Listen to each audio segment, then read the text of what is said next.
La poesía perseguía, entre tanto, la multiplicidad desdeñada, la menospreciada heterogeneidad. El poeta enamorado de las cosas se apega a ellas, a cada una de ellas y las sigue a través del laberinto del tiempo, del cambio, sin poder renunciar a nada. Ni a una criatura, ni a un instante de esa criatura, ni a una partícula de la atmósfera que la envuelve, ni a un matiz de la sombra que arroja, ni del perfume que expande, ni del fantasma que ya en ausencia suscita. ¿Es que acaso al poeta no le importa la unidad? ¿Es que se queda apegado vagabundamente, inmoralmente, a la multiplicidad aparente por desgana y pereza, por falta de ímpetu ascético para perseguir esa amada del filósofo, la unidad?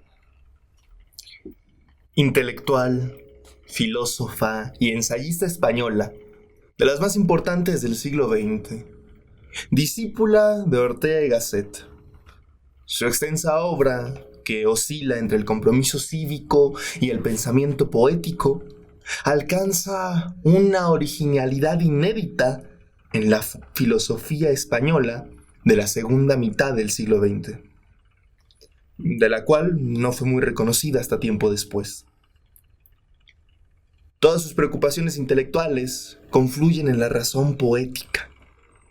Desde el exilio hasta lo divino, de la razón a la modernidad, de los sueños a la poesía, su pensamiento es una brújula ineludible para el panorama filosófico actual y para la razón de la crítica literaria actual.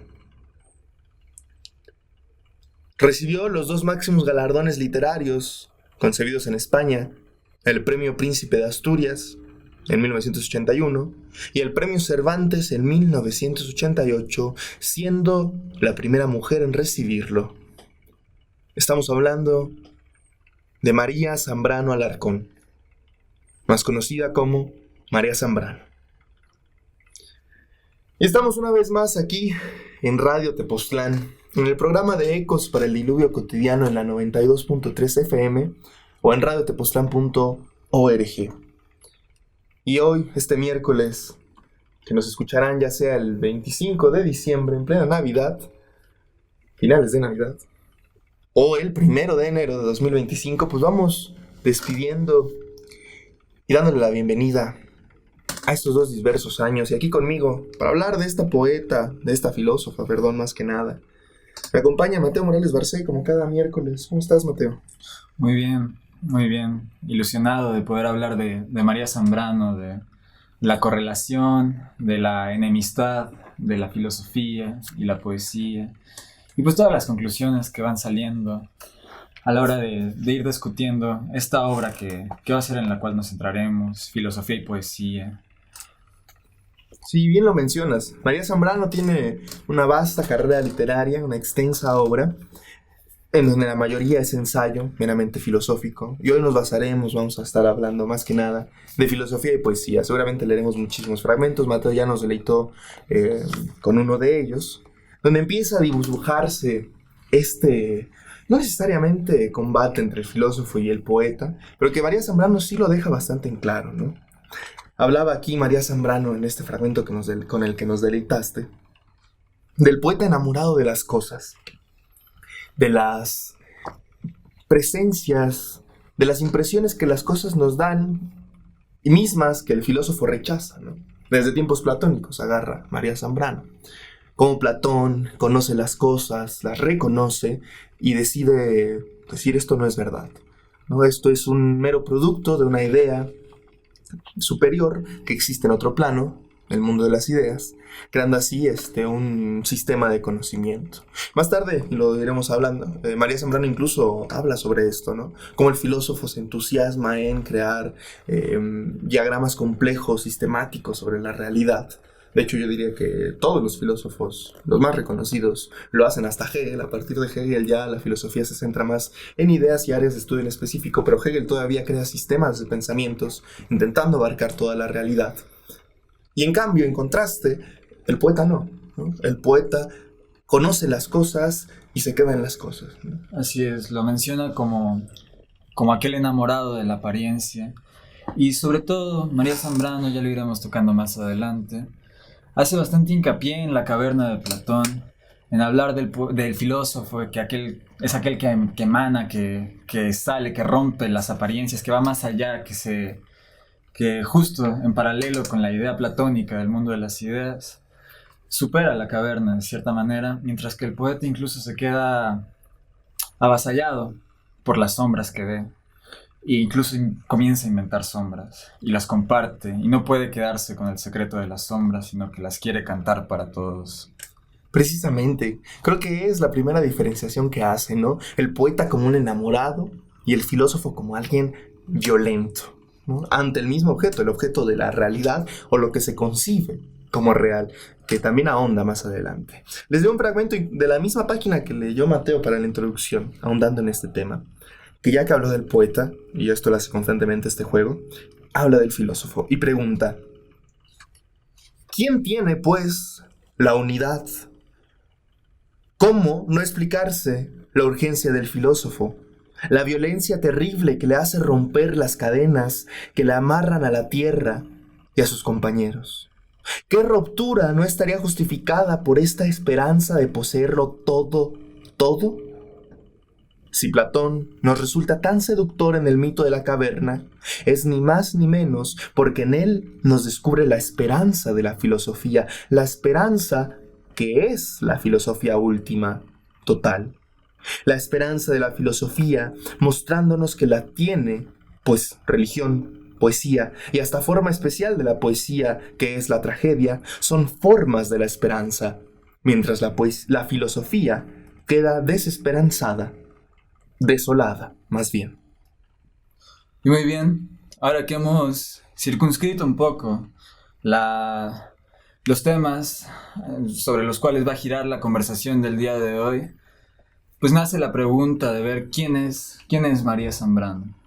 Sí, necesario. Vamos, aprovechamos que tenemos tiempo en esta primera pausa para ir dibujando su biografía y más tarde, tal como lo mencionas, dedicarle a la conversación y diálogo respecto a todas las ideas que embarcan este pequeño libro de filosofía y poesía. Aquí lo tenemos. 110 páginas. 110 páginas en la edición que tenemos del Fondo de Cultura Económico, que por cierto es una edición muy, muy preciosa, que viene con un pedazo de frase en la portada. Lo leemos más adelante porque no lo puedo descifrar.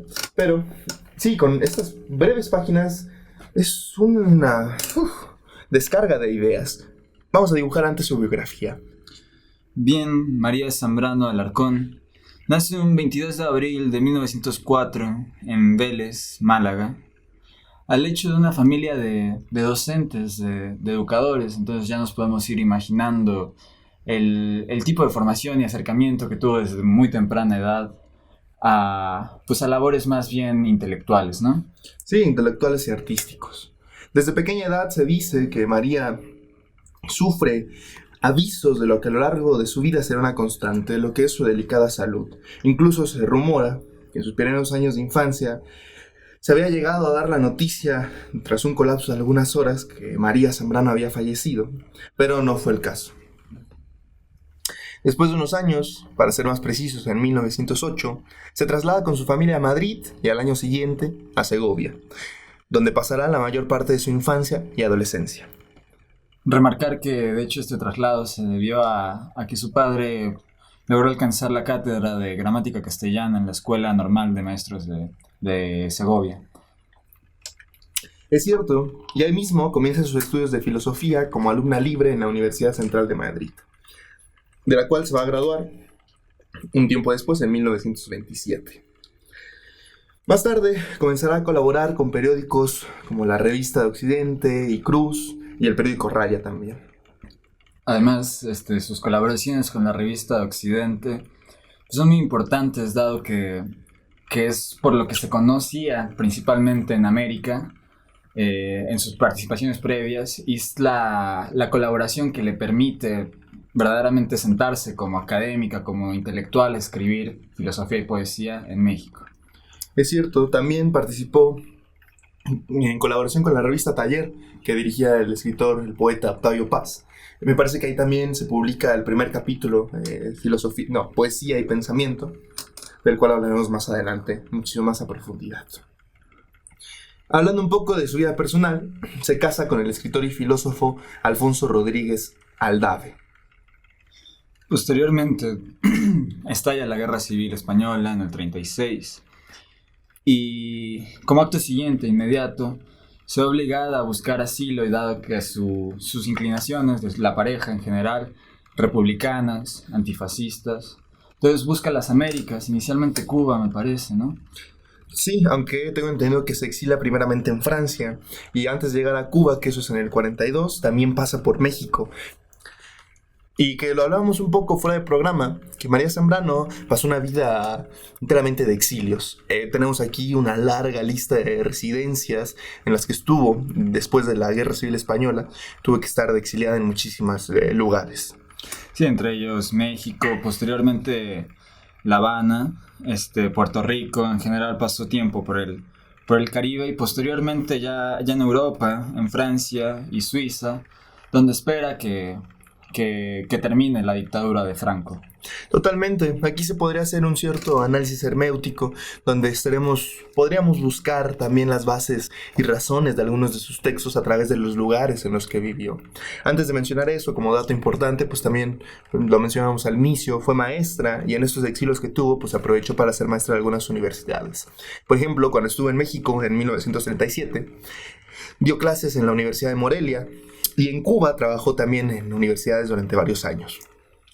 Un par de años después ya regresa a Europa, específicamente a Italia, después va a irse a Suiza, y bueno, son varias residencias, y no es hasta 1984, después de 47 años de exilio, que regresa a España.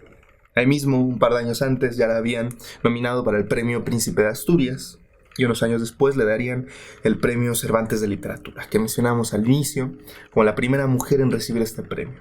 Que comentarlo de manera personal, los premios Cervantes siempre me han parecido muy confiables, son grandes escritores y que lo personal admiro mucho. Después de esto, no es hasta el 6 de febrero de 1991 que fallece en Madrid a los 86 años de edad. Después de una larga vida como académica y verdaderamente comprometida con el labor intelectual y, bueno, como ya comentamos, una vasta publicación, una vasta bibliografía y una cantidad de residencias, de periodos como enseñante. Muy bien, estos fueron los primeros brochazos de María Zambrano. Para concluir esta primera parte, donde hemos más bien delineado un poco la vida del escritor y los temas a tratar, Dante nos va a recitar un fragmento de la primera página del primer capítulo, Pensamiento y Poesía, de Filosofía y Poesía.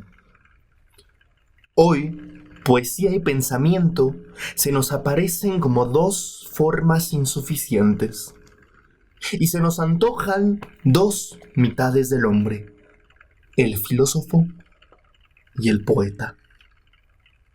No se encuentra el hombre entero en la filosofía, no se encuentra la totalidad de lo humano en la poesía. En la poesía encontramos directamente al hombre concreto, individual. En la filosofía, al hombre en su historia universal, en su querer ser. La poesía es encuentro, don, hallazgo por gracia. La filosofía busca requerimiento guiado por un método.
¿Cuál era esta diferente manera de tener ya la cosa que hacía justamente que no pudiera nacer la violencia filosófica? Y que sí producía, por el contrario, un género especial de desasosiego y una plenitud inquietante, casi aterradora. ¿Cuál era este poseer dulce e inquieto que calma y no basta? Sabemos que se llamó poesía, y quién sabe si algún otro nombre borrado. Desde entonces el mundo se dividiera, surcado por dos caminos. El camino de la filosofía, en el que el filósofo, impulsado por el violento amor a lo que busca, abandonó la superficie del mundo, la generosa inmediatez de la vida, basando su ulterior posesión total en una primera renuncia, el ascetismo. Había sido descubierto como instrumento de este género de saber ambicioso. La vida, las cosas, serían experimentadas de una manera implacable, casi cruel. El pasmo primero será convertido en persistente interrogación. La inquisición del intelecto ha comenzado su propio martirio, y también el de la vida. El otro camino es el del poeta. El poeta no renunciaba, ni apenas buscaba, porque tenía. Tenía por lo pronto lo que ante sí, ante sus ojos, oídos y tacto, aparecía. Tenía lo que miraba y escuchaba, lo que tocaba, pero también lo que aparecía en sus sueños. Y sus propios fantasmas interiores, mezclados en tal forma con los otros, con los que vagaban afuera, que juntos formaban un mundo abierto donde todo era posible. Los límites se alteraban de tal modo que acababa por no haberlos. Los límites de lo que descubre el filósofo, en cambio, se van precisando y distinguiendo de tal manera que se ha formado ya un mundo con su orden y perspectiva, donde ya existe el principio y lo principiado, la forma y lo que está bajo ella. Regresamos en Radio Tepoztlán, ecos para el diluvio cotidiano. Estamos hablando de María Zambrano, y más específicamente de su libro de 1939, Filosofía y Poesía. Comenzamos este segmento con un fragmento de poesía, pensamiento y poesía, en el que pues deja muy en claro los dos caminos que toma el pensamiento a partir de la ruptura, de la concepción, justo lo que mencionas al final, lo que ya existe, el principio y lo principiado, la forma y lo que está bajo de ella, y en cambio el otro que es más bien el pasmo de la forma.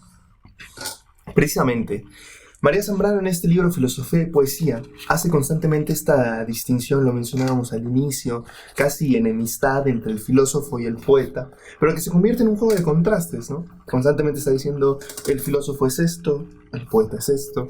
Aquí creo que lo pueden ver de buena manera. El camino de la filosofía es este, y el otro es el camino del poeta, ¿no? Y después va desdibujando estas ambas partes. Esto lo dice ya una vez anunciada y establecida la búsqueda de cada uno de ellos. Y María Zambrano, que a veces parece que tocar estos temas, cual si fueran completamente antagónicos o difíciles de complementar, pues relaciona la poesía con distintas, no solamente ramas de la filosofía, sino ramas del pensamiento. Y este libro se divide en cuatro partes en específico, donde la esencialidad de la poesía se relaciona con el pensamiento, con la ética, con la mística y la metafísica. Y desarrolla cada uno de estos temas, acota las diferencias, los paralelismos que puede haber en cada uno de estos.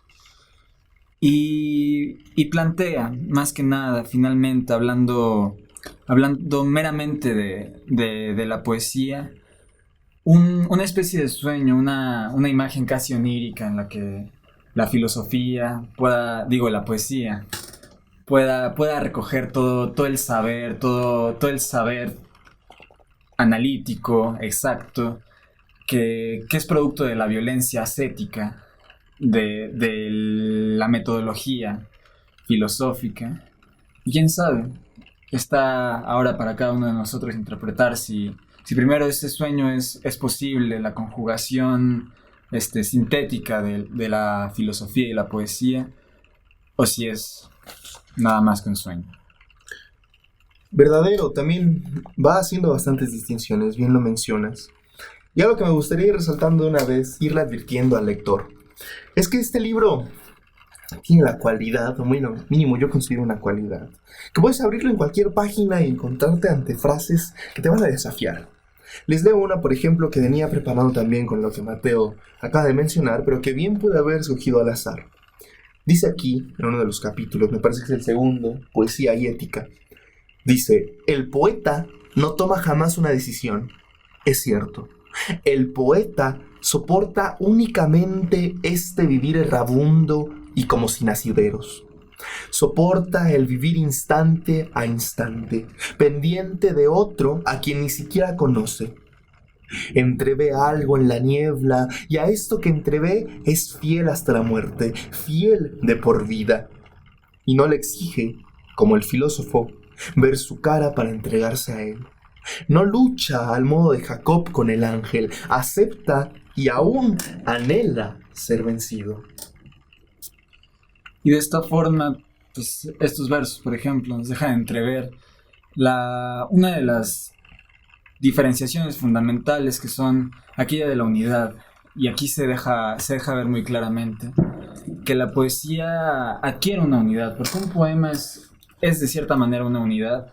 Sin embargo, es una unidad que no se lucha, es una unidad que se entrega, es una unidad a la que llega el poeta por la gracia, como entregada del mundo, o lo que alguno llamaría un poeta en éxtasis. Totalmente. Algo también muy importante a destacar es que, mínimo desde mi perspectiva, las maneras en las que habla María Zambrano en este ensayo, sobre todo cuando habla del poeta, son sumamente poéticas. Son imágenes con mucha poesía.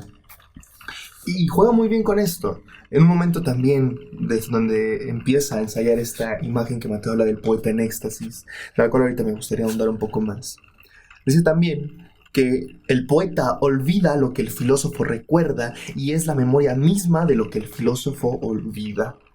Vagabundo, errante, no se decide nunca por lealtad a oscuras divinidades con las que ni siquiera lucha por descubrir la cara. Y la poesía no se entrega como premio a los que metódicamente la buscan, sino que acude a entregarse aún a los que jamás la desearon. Se da a todos y es diferente para cada uno. Ciertamente es inmortal como la carne misma. Y fíjate que tal vez esta característica, peculiaridad de la forma poética a la hora de escribir ensayo, la justifica en un escrito que hace muchos años después María Zambrano, que sirve a modo de prólogo, que es: este libro, me sea permitido decirlo, nacido, más que construido, lo fue en un momento de extrema, no me atrevo a decir, imposibilidad, lo cual no me parece tan excepcional, ya que no se pasa de lo posible a lo real, sino de lo imposible a lo verdadero. Este libro más bien nació, es una entrega, una construcción, y tal vez en el simple hecho de no seguir la metodología filosófica tradicional se encuentra en esta gracia de la forma que es altamente poética. Totalmente. Recordar que el libro lo publica en 1939 y este prólogo, que ya viene integrado en la mayoría de las ediciones de Filosofía y Poesía, se escribe en 1987. Y sí, tal como lo mencionas, incluso ese mismo inicio de prólogo es bastante desafiante, ¿no? Esta frase, que yo mínimo la sopesé muchísimo tiempo: no se pasa de lo posible a lo real, sino de lo imposible a lo verdadero. Queda para analizar. Yo realmente no comprendo muy bien a qué se quiere referir, sobre todo teniendo el antecedente de que está hablando que este libro no se escribió, no se creó, sino que nació. Y nacer, lo dice un poco más tarde, es lo que para un ser viviente es lo más imposible, incluido el animal, la planta y quizá la piedra misma. Y para complementar, me parecería, ahora que estamos hablando del libro a grandes rasgos, grosso modo, dar una de las interpretaciones que yo encontré de este libro, que es que el pensamiento más puro, más alto, más Más elevado es aquel que tiende al pensamiento poético, y tal vez sea la síntesis que muchos nos esmeraremos en construir entre la filosofía y la poesía, pero sí, hay algo de la apreciación, del pasmo de la naturaleza, del ver las hojas, del ver el mar, del ver el agua, que torna el pensamiento en el más puro. Totalmente. Hace poco y antes del programa, Mateo y yo estábamos platicando un poco de por qué la insistencia, y en el libro también lo abarca un poco, y es algo un poco polémico, la insistencia, por ejemplo, de Platón, al que en cada uno de sus diálogos se tiene que mencionar o menciona necesariamente alguna obra literaria o algún mito. Dos cosas que Platón ataca mucho en su misma obra. Él, en su ciudad ideal, expulsa a los poetas y evidentemente aniquila todo mito, porque según su concepción y su sistema de pensamiento, tanto la poesía y la literatura como los mitos, o bueno, cierta literatura y los mitos, son maneras de obstaculizar esta llegada a lo real que está por encima de las cosas materiales. María Zambrano hace esta distinción que dice, mientras el filósofo busca esta superioridad que no se encuentra, que no se puede tocar, inacible, el poeta reconoce que está en sí misma ya lo real frente a él. Una perspectiva quizá materialista que no abarca mucho en el libro dentro de la filosofía, María Zambrano, pero que resulta interesante que lo adopte el mismo poeta, ¿no? Así es, el libro, las tesis filosóficas que plantean, pues digo, sustentando casi todo en Platón, se puede decir que se va completamente por la divergencia que hay también dentro del pensamiento filosófico del idealismo.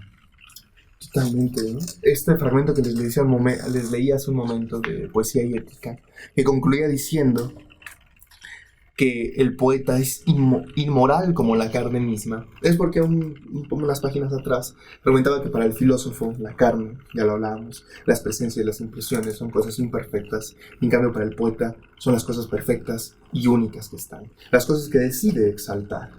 Es al final de cuentas esta ideación y manera de dibujar al poeta una filosofía más, que se dedica a la observación y a la apreciación del momento y del instante mismo, que no necesariamente tiene que ser gratificante. El mismo libro argumenta, ¿no?, que la función del poeta es de esclavo, ¿no? Lo dice en algún momento, el filósofo busca contener la palabra y el poeta es su esclavo y no tiene elección. Creo que lo menciona más adelante, que la única elección que puede tomar el poeta es la elección de no ser un poeta. Pero fuera de ello, tiene el sentir exacerbado y tiene la contemplación obligada de todas las cosas. Así es.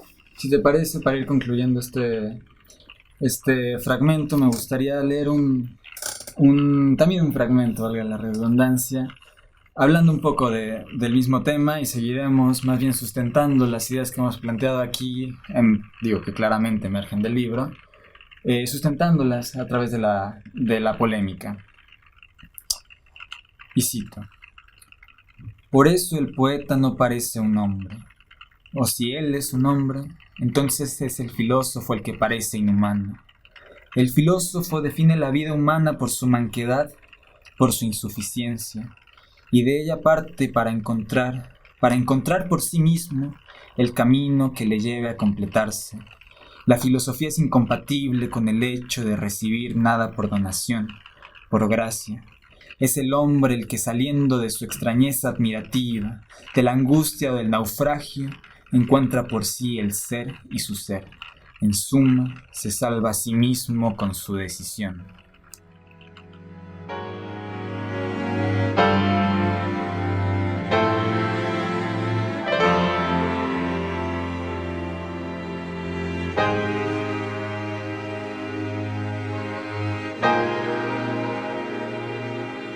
¿Qué tanto quiero saber? Muchas preguntas. Y presiento que cuando choque con el fondo será cómodo.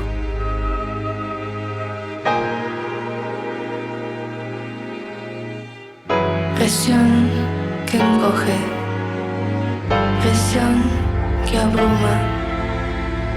En este espacio vacío todo es transparente. En este espacio vacío no hay ninguna luz. Tengo tengo sueño, quiero viajar de pensar,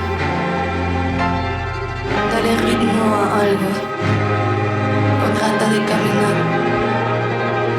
en paralelo, en paralelo, en paralelo, en paralelo, en paralelo, en paralelo, en paralelo, en paralelo.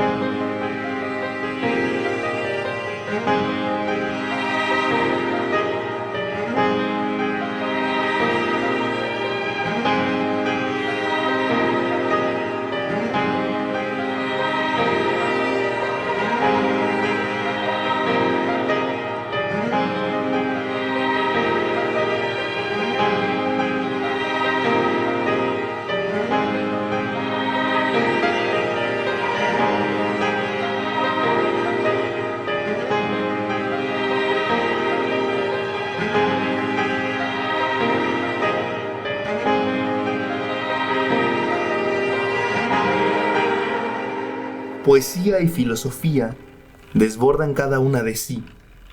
Son igualmente extremistas y no aspiran a lo absoluto porque se creen ya dentro de él.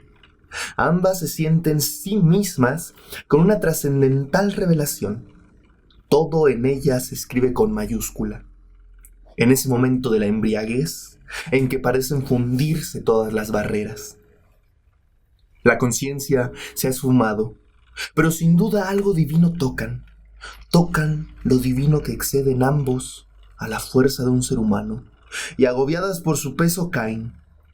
Su luz, la luz de que disponen en su conciencia humana, no es suficiente para reducir a razón, a medida, todo el tesoro de que se ven inundadas.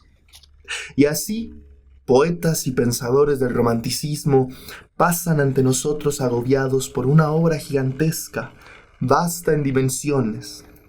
Lo que se les ofrece es inagotable. Tienen que crear el universo. Ni un instante de descanso, ni una tregua. Realmente hoy los vemos como en una nube de fuego, suspendidos entre cielo y tierra, demasiado visibles para que los identifiquemos con el Creador. Más por encima de la tierra.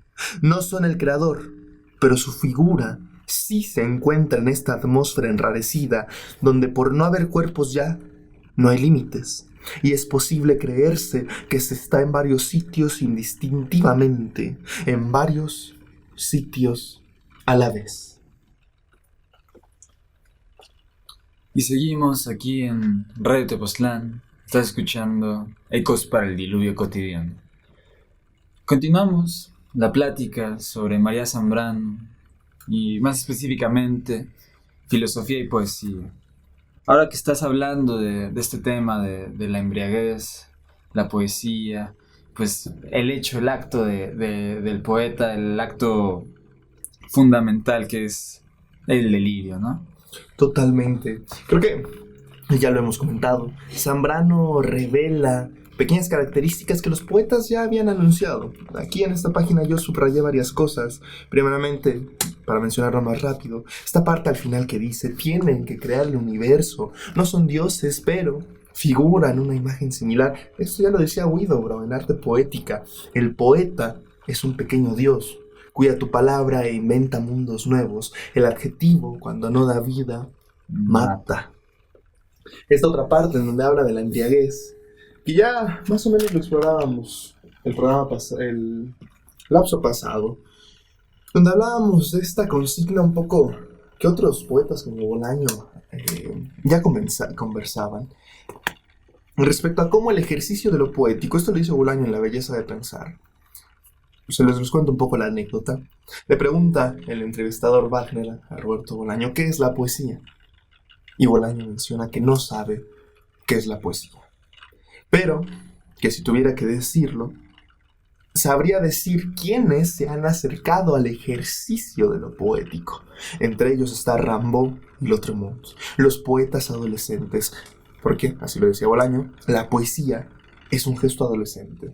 Del adolescente que quiere mucho, con todas sus ganas, algo que quién sabe, que quizá no sabe bien qué es, pero lo quiere. Y el que se acerca al éxtasis de lo poético se quema. Hay que estar embriagados para ser poeta. Decía Baudelaire en un poema que les voy a leer, que se titula Embriagaos. Hay que estar siempre ebrio. Todo se reduce a eso. Es la única cuestión. Para no sentir el horrible peso del tiempo que os destroza los hombros, doblegándoos hacia el suelo, debéis embriagaros sin cesar. Pero, ¿de qué? ¿De vino, de poesía o de virtud? Como os plazca, pero embriagaos. Y si alguna vez os despertáis en la escalinata de un palacio, tumbados sobre la verde hierba de una cuneta, o en la lóbrega soledad de vuestro cuarto, menguada o disipada ya la embriaguez, preguntadle al viento, a la ola, a la estrella, al pájaro, al reloj, a todo lo que huye, a todo lo que gime, a todo lo que rueda, canta o habla. Preguntad qué hora es, y el viento, la ola, la estrella, el pájaro, el reloj os contestarán. Es hora de embriagarse. Para no ser esclavos martirizados del tiempo, embriagaos, embriagaos sin cesar, de vino, de poesía o de virtud, como os plazca. Y en esta embriaguez, pues sí, más que nada el acto del delirio, pues también es un acto de dispersión, de no concentración absoluta, de apreciación del momento, la naturaleza. Y me acerca a un verso de Antonio Machado que dice: mi corazón latía, atónito y disperso. Y siendo que este tal vez sea el único corazón que puede tener un poeta, el corazón disperso, y que a su vez me lleva a otro poema de, pues tal vez uno de los más fieles discípulos de Baudelaire, El corazón de Rimbaud. Mi triste corazón babea popa, mi corazón que colma el caporal, y me vierten en él chorros de sopa, mi triste corazón babea popa, con las bromas sangrientas de la tropa, que brama un carcajeo general, mi triste corazón babea popa, mi corazón que colma el caporal. Y teofálicos y soladinescos, sus chistes sangrientos lo han depravado, y de noche componen unos frescos, y teofálicos y soladinescos, oleajes abracadabrantescos, llevadme el corazón que sea lavado, y teofálicos y soladinescos, sus chistes sangrientos lo han depravado. Cuando se agoten sus chimós gargálicos, ¿cómo vivir, oh corazón robado? Llegarán con sus estribillos báquicos, cuando se agoten sus chimós gargálicos. Sentiré sobresaltos estomáquicos, yo, el del corazón despedazado, cuando se agoten sus chimós gargálicos, ¿cómo vivir, oh corazón robado? Gracias, Mateo. Gran poema de Rimbaud. Complejo, ¿no? El lenguaje que ocupa es complejo. Pero todas estas imágenes nos están remitiendo estos poemas de los románticos, de los cuales precisamente está hablando en este fragmento con el que introduje este lapso del programa. Nos remiten a varios fragmentos, ¿no?, del libro de María Zambrano. Yo quisiera rescatar uno que me vino mucho a la mente entre este poema de Rimbaud sobre el corazón, lo que siente, y el poema anterior de Baudelaire, contraste, ¿no?, el poeta joven, el poeta maduro, cuando dice que quiere que las cosas, cuando le pregunta las cosas, las estrellas y los pájaros, que ha de pensar, que le dicen las cosas, embriágate. María Zambrano, en una de las partes del libro también, menciona que el poeta está poseído por la hermosura que brilla, por la belleza resplandeciente que destaca entre todas las cosas. Y sabe, es lo único que no puede olvidar, que tendrá que dejar de verla, de ganar su brillo. El poeta está para su desventura, consagrado a una divinidad que perece en el doble sentido de que la vemos irse ante nosotros y de que nosotros también nos iremos a donde ella ya no esté. El poeta se mantiene alerta hasta desvivirse. Y es bien en ese estado de alerta, de embudo de realidad quizás, en el que el poeta no puede permitirse realmente tomar decisiones. Si alguna decisión puede tomar, es la de dejar de ser poeta. ¿Cuál es el caso del simbolista que hemos estado haciendo referencia en estos últimos poemas? Rimbaud, el cual, pues al final de su trayectoria poética, su relación con Verlaine, pues toma la decisión de dejar la poesía, de ir por otro camino. Y la decisión es incompatible con la poesía, porque la ética lo es. No hay una ética del poeta. El poeta solo toma la realidad. Vamos a una pausa y amenazamos con volver.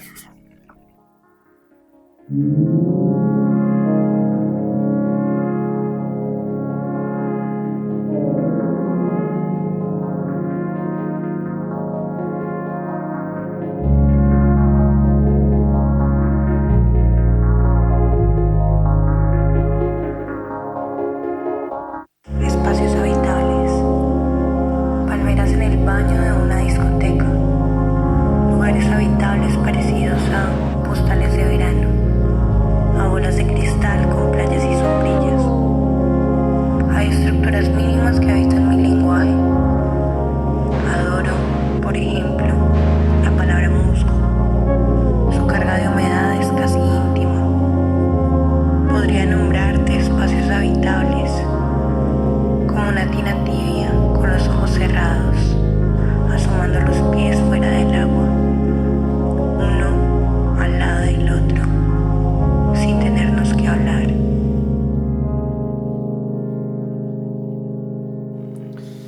Envuelto en una sutil belleza, aparece así también en Heráclito. Ser es ser contrario. La unidad jamás es completa, porque ha de ser referida continuamente a lo otro. Lo que es hace alusión constantemente a lo otro que él es, y aún a lo que no es, sin más. La unidad, compañera inseparable del ser, no reside íntegramente en ningún ser, sino únicamente en el todo. Solo la armonía de los contrarios es. Justicia sería esta total armonía, solamente. En la armonía también la busca Platón.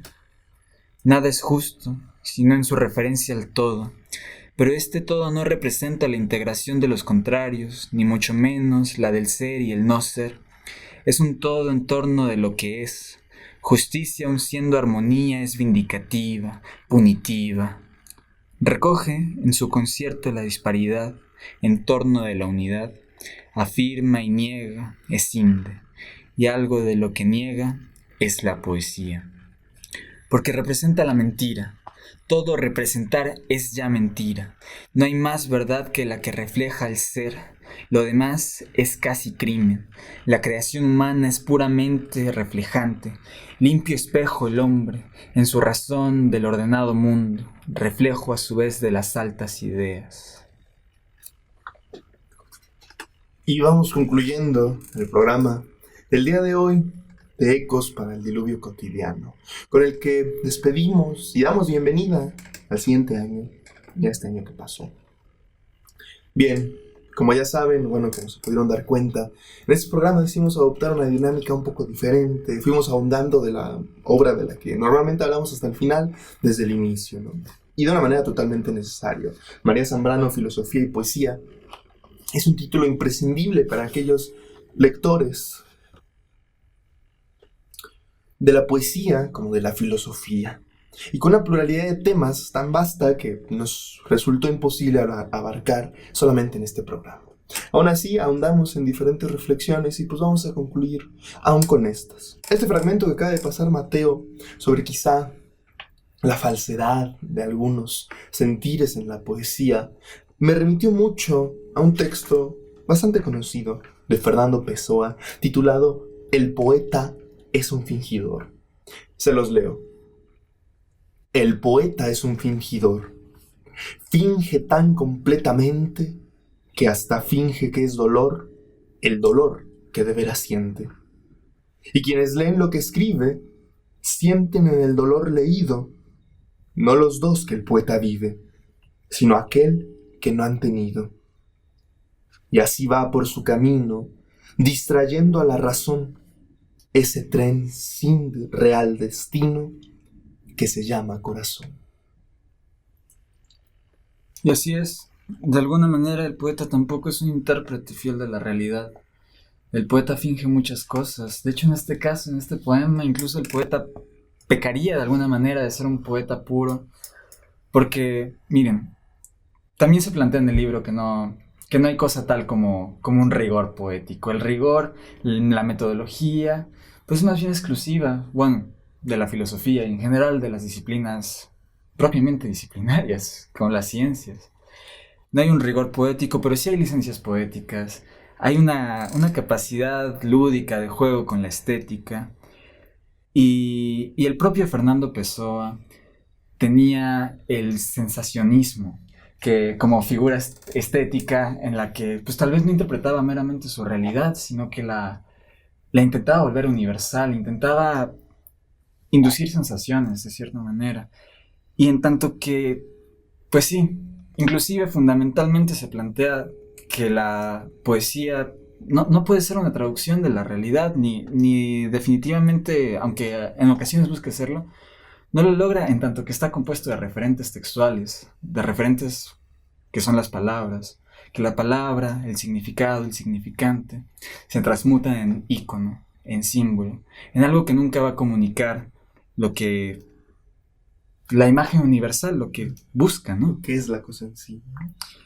Y para esto quiero leer un poema que me remitió mucho a toda esta discusión, que es En esta noche, en este mundo, de Alejandra Pizarnik. En esta noche, en este mundo, las palabras del sueño de la infancia, de la muerte, nunca es eso lo que uno quiere decir. La lengua natal castra. La lengua es un órgano de conocimiento del fracaso de todo poema. Castrado por su propia lengua, que es el órgano de la recreación, del reconocimiento, pero no el de la resurrección, de algo a modo de negación, de mi horizonte de Maldoror con su perro, y nada es promesa, entre lo decible, que equivale a mentir. Todo lo que se puede decir es mentira, el resto es silencio, solo que el silencio no existe. No, las palabras no hacen el amor, hacen la ausencia.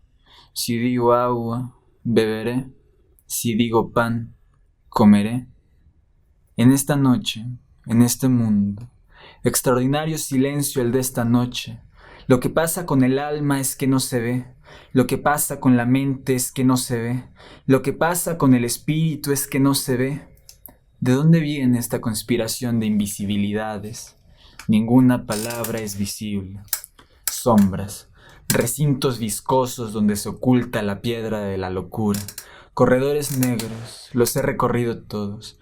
Oh, quédate un poco más entre nosotros. Mi persona está herida, mi primera persona del singular. Escribo como quien con un cuchillo alzado en la oscuridad. Escribo como estoy diciendo. La sinceridad absoluta continuaría siendo lo imposible. Oh, quédate un poco más entre nosotros. Los deterioros de las palabras, deshabitando el palacio del lenguaje, el conocimiento entre las piernas. ¿Qué hiciste del don del sexo? Oh, mis muertos, me los comí, me atraganté, no puedo más de no poder más, palabras embosadas, todo se desliza hacia la negra licuefacción. Y el perro de Maldoror, en esta noche, en este mundo, donde todo es posible, salvo el poema. Hablo en fácil, hablo en difícil, sabiendo que no se trata de eso, siempre no se trata de eso. Oh, ayúdame a escribir el poema más prescindible, el que no sirva ni para ser inservible. Ayúdame a escribir palabras en esta noche, en este mundo. Qué bellísimo poema. Gracias, Mateo, por compartirnos este poema de la pizarra y que queda totalmente ad hoc a la plática que estamos llevando. Me recuerda mucho, yo siempre cuando argumento qué es la poesía, que me resulta la misma incertidumbre con la que Bolaño contestaba, no lo sé, pero a mí me gusta agregar que si la poesía tuviera que definirse, tendría que definirse como un espacio para la libertad. Justamente esto que menciona el Zambrano, ¿no? Que la poesía es una disciplina sin rigor. Y yo creo que es una disciplina que no tiene que anclarse a ninguna exactitud. Algunos poetas, y seguramente los más clásicos, te van a orillar a leer en verso, a escribir con la métrica. Pero yo creo que no, yo creo que la poesía ya se zafó de eso. Escribimos en verso libre, el lenguaje poético habita en cosas muy, muy indefinibles. Que la poesía se convierte en eso. Una herramienta para la libertad y por ende una herramienta para la paz. Aún con esto que la pizarra nos advierte, digo herramienta para la paz porque en la poesía la palabra se libera hasta de su propio significado y puede significar otra cosa, pero en sí misma la palabra no tiene sentido que signifique algo, ¿no? Ya lo dice la pizarra, porque no remite al objeto real. Si digo agua beberé, si digo pan comeré, no, solo una referente. Y ahora sí que el lenguaje podríamos proponer que funciona en el mismo sentido que el mundo de las ideas de Platón, en tanto que es un objeto que abarca los objetos imperfectos que proponía Platón, que para el poeta son perfectos, variables, en un solo referente, pero que no corresponde y que nunca va a ser, en este caso, ¿no? El referente lingüístico. Pues sí, al final el poeta está atado a íconos, es esclavo de los símbolos, y símbolos que no representan sus sentidos. Totalmente. Vamos concluyendo este programa. Les comento que María Zambrano no solo escribió filosofía y poesía, sino que tiene una variedad de libros más, como Horizonte del Liberalismo, Hacia un saber del alma, Los intelectuales en el drama de España, Pensamiento y poesía en la vida española, La confesión, Género, literario y método, gran título, Hacia un saber sobre el alma, Los sueños y el tiempo, Cartas sobre el exilio, Persona y democracia, un título bastante controversial porque en él explica un poco de la vivencia que le tocó vivir durante el exilio y sus referentes políticos sobre la democracia e ideas sobre ellas. El sueño creador, Los sueños y el tiempo, La tumba de Antígona, Los bienaventurados, un montón de libros. Realmente nos tardaríamos bastante tiempo en señalar todos los libros que María Zambrano escribió, pero mencionarles que también tiene poesía, muy poca, pero muy bella. Y creo que en su poesía, además de en toda su obra, es donde más, mínimo yo puedo notar las influencias que tuvo su maestro, del cual no podemos ahondar mucho, Ortega y Gasset. Les leo, por ejemplo, un poema de María Zambrano, yo creo que el más conocido, titulado El agua ensimismada, que se lo dedica a Edison Simmons. Esto dice así: el agua ensimismada piensa o sueña. El árbol que se inclina buscando sus raíces, el horizonte, ese fuego intocado, ¿se piensan o se sueñan? El mármol fue ave alguna vez, el oro llama, el cristal aire o lágrima. ¿Lloran su perdido aliento? ¿Acaso son memoria de sí mismos y detenidos se contemplan ya para siempre? Si tú te miras, ¿qué queda? Un poema de María Zambrano. Y les dejamos en tarea buscar el resto, que como comenté, no son mucho, pero son sumamente hermosos. Muy bien. Con esto concluimos el último programa del año de Ecos para el Diluvio Cotidiano. Espero que lo hayan disfrutado y espero que haya despertado una curiosidad por este gran texto que no puedo sino recomendarles leerlo. Tal vez sea una lectura difícil, pero al menos inmiscuirse en él. Ahí está para todos. Sí, y pues muchas gracias, Mateo. Nos estaremos viendo ahora sí que el año que viene. Cierro con un textito más, un fragmento más de Filosofía y Poesía de María Zambrano. No sin antes desearles felices fiestas, un próspero año nuevo. Y espero que nos sigamos escuchando aquí en estos ecos para el diluvio cotidiano. El diluvio que representa el cotidiano. Porque el nudo está en la muerte. El filósofo desdeña las apariencias porque sabe que son perecederas. El poeta también lo sabe, y por eso se aferra a ellas. Por eso las llora antes de que pasen. Las llora mientras las tiene, porque las está sintiendo irse en la misma posesión. Los cabellos negros de la amada blanquean mientras son acariciados, y los ojos van velando imperceptiblemente su brillo, y son por eso más amados, más irrenunciables. De esta melancolía funeraria de las hermosas apariencias, el filósofo se salva por el camino de la razón. La razón es realmente la esperanza, pero a costa de cuánta renuncia. Mas el poeta no renuncia. Nadie le convencerá de que renuncie. Nadie le consolará de ver irse el día que pasa, ni le persuadirá para que acepte la conversión en ceniza de los ojos amados. La desaparición en la neblina del tiempo del fantasma querido. Nada ni nadie.